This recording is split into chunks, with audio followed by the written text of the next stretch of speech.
Financial express ने एक सूत्र के हवाले से बताया है कि केंद्र सरकार वेतन आयोग प्रणाली को खत्म करने पर विचार कर रही है। सूत्र के मुताबिक सरकार ने 8वां वेतन आयोग का गठन न करने का मन बनाया है और केंद्रीय कर्मचारियों और पेंशन भोगियों के वेतन और पेंशन में संशोधन के लिए दूसरे विकल्पों पर विचार कर रही है। हरियाणा के गुरुग्राम में एक 17 वर्षीय किशोर की बेरमी से हत्या कर दी गई। उसका शव बुधवार दोपहर एक तालाब में मिला। किशोर का सिर, आंख, कान और नाक कुछ भी नहीं बचा है। पुलिस ने इस मामले की जांच कर रही है। उधर किशोर के परिवार में कोहराम मचा हुआ है और परिजनों का रो रो कर बुरा हाल है। हाजीपुर में ठंड के कारण 15 जनवरी तक 8वीं तक के स्कूल बंद रखने के निर्देश दिए गए थे। अब डीएम ने इस संबंध में एक नया आदेश जारी किया है। डीएम ने स्कूल बंद रखने की तारीख अब आगे बढ़ा दी है। अब हाजीपुर में स्कूलों को 18 जनवरी तक बंद रखने का निर्देश दिया गया है।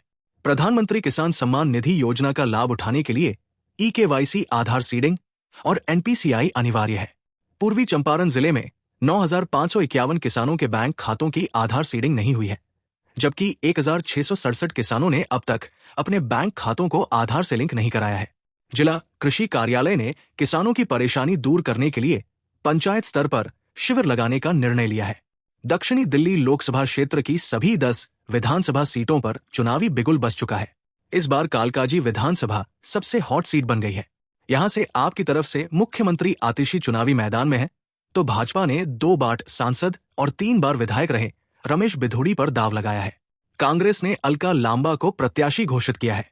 बक्सर में पिछले 24 घंटे के भीतर सख्त कार्रवाई हुई है। मंगलवार को विभिन्न थाना क्षेत्रों से 13 लोगों को गिरफ्तार किया गया और कोर्ट से जारी 146 वारंट का निष्पादन किया गया। ये कार्रवाई अपराध नियंत्रण की दिशा में एक महत्वपूर्ण कदम है।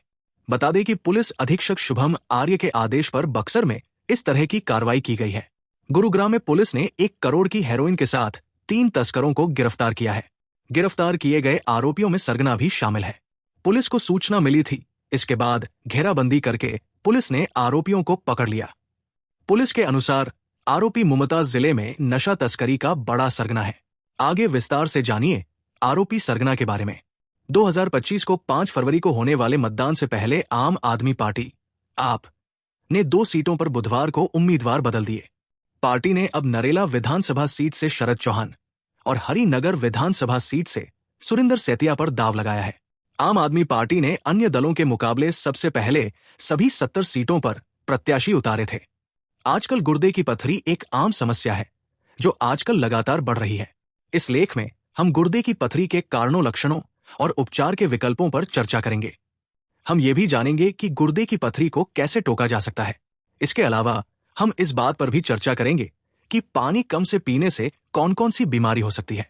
जीरो पावर्टी योजना के तहत उत्तर प्रदेश के उन्नाव जिले में 650 गांवों का सर्वेक्षण पूरा हो चुका है। इस योजना का उद्देश्य ग्रामीण क्षेत्रों में रहने वाले अति गरीब परिवारों की आर्थिक स्थिति में सुधार लाना है। प्रत्येक गांव से 25 परिवारों को चिन्हित कर उन्हें 26 सरकारी योजनाओं का लाभ प्रदान किया जाएगा। इस पहल से ग्रामीणों के जीवन में सकारात्मक बदलाव लाने की उम्मीद है। बिहार के समस्तीपुर जिले समस्तीपुर न्यूज में एक एल्यूमिनियम फैक्ट्री में बॉयलर फटने से एक मजदूर की मौत हो गई और 8 अन्य घायल हो गए। यह हादसा पूसा रोड स्थित फैक्ट्री में हुआ। घायलों को इलाज के लिए अस्पताल भेजा जा रहा है। मृतक मजदूर की पहचान अभी तक नहीं हो पाई है। पुलिस मामले की जांच कर रही है। कांग्रेस हेडक्वार्टर्स कोटला रोड कांग्रेस का मुख्यालय 17 साल बाद अकबर रोड से कोटला रोड पर शिफ्ट हो रहा है। 1978 में कांग्रेस को 24 अकबर रोड का बंगला आवंटित हुआ था। तब उसमें 8 कमरे थे। समय के साथ इसके परिसर में वैध अवैध निर्माण होता रहा।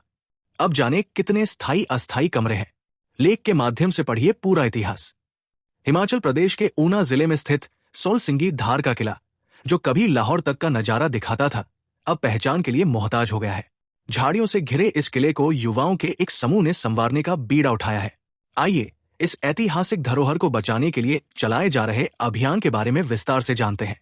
यमुना अथॉरिटी की फ्लैट योजना में खरीदार ढूंढे नहीं मिल रहे हैं। बीते 5 महीने में 989 फ्लैट के लिए निकाली गई योजना को मात्र 181 खरीदार ही मिले हैं। इस योजना के फ्लैट सेक्टर 22D में है। दरअसल यहाँ सुविधाओं के अभाव है। बिजली से लेकर सुरक्षा, साफ सफाई का अभाव, कनेक्टिविटी का पर्याप्त इंतजाम नहीं है। इसलिए लोग फ्लैट खरीदने से कतरा रहे हैं। मुजफ्फरपुर हाजीपुर बाईपास निर्माण के लिए भूमि अधिग्रहण का कार्य पूरा हो गया है। रैयतों को 199.45 करोड़ रुपए का भुगतान किया जा चुका है। इस फोरलेन के बनने से पटना हाजीपुर की ओर से मोतिहारी सीतामढ़ी और दरभंगा जाने वाले वाहनों को रामदयाल लूप गवानपुर होकर जाने की आवश्यकता नहीं होगी। वे इस बाईपास से सदातपुर निकलकर फोरलेन से गंतव्य की ओर जा पाएंगे। वंदे भारत एक्सप्रेस को मंजूरी मिल गई है। इंस्पेक्शन के बाद रेलवे सुरक्षा आयुक्त CRS ने रेल मार्ग को हरी झंडी दिखाई। 7 और 8 जनवरी को कटड़ा से बनिहाल तक 110 किलोमीटर की गति से ट्रेन दौड़ाई गई। आयुक्त ने यात्री गाड़ी और मालगाड़ी को 85 किलोमीटर की रफ्तार से दौड़ाने की अनुमति दी है। भुवनेश्वर के बीजू पटनायक अंतर्राष्ट्रीय हवाई अड्डे पर जर्मनी से तस्करी कर लाया गया गांजा जब्त किया गया है। राजस्व खुफिया निदेशालय DRI और सीमा शुल्क विभाग की संयुक्त टीम ने केरल के एक तस्कर को गिरफ्तार किया है।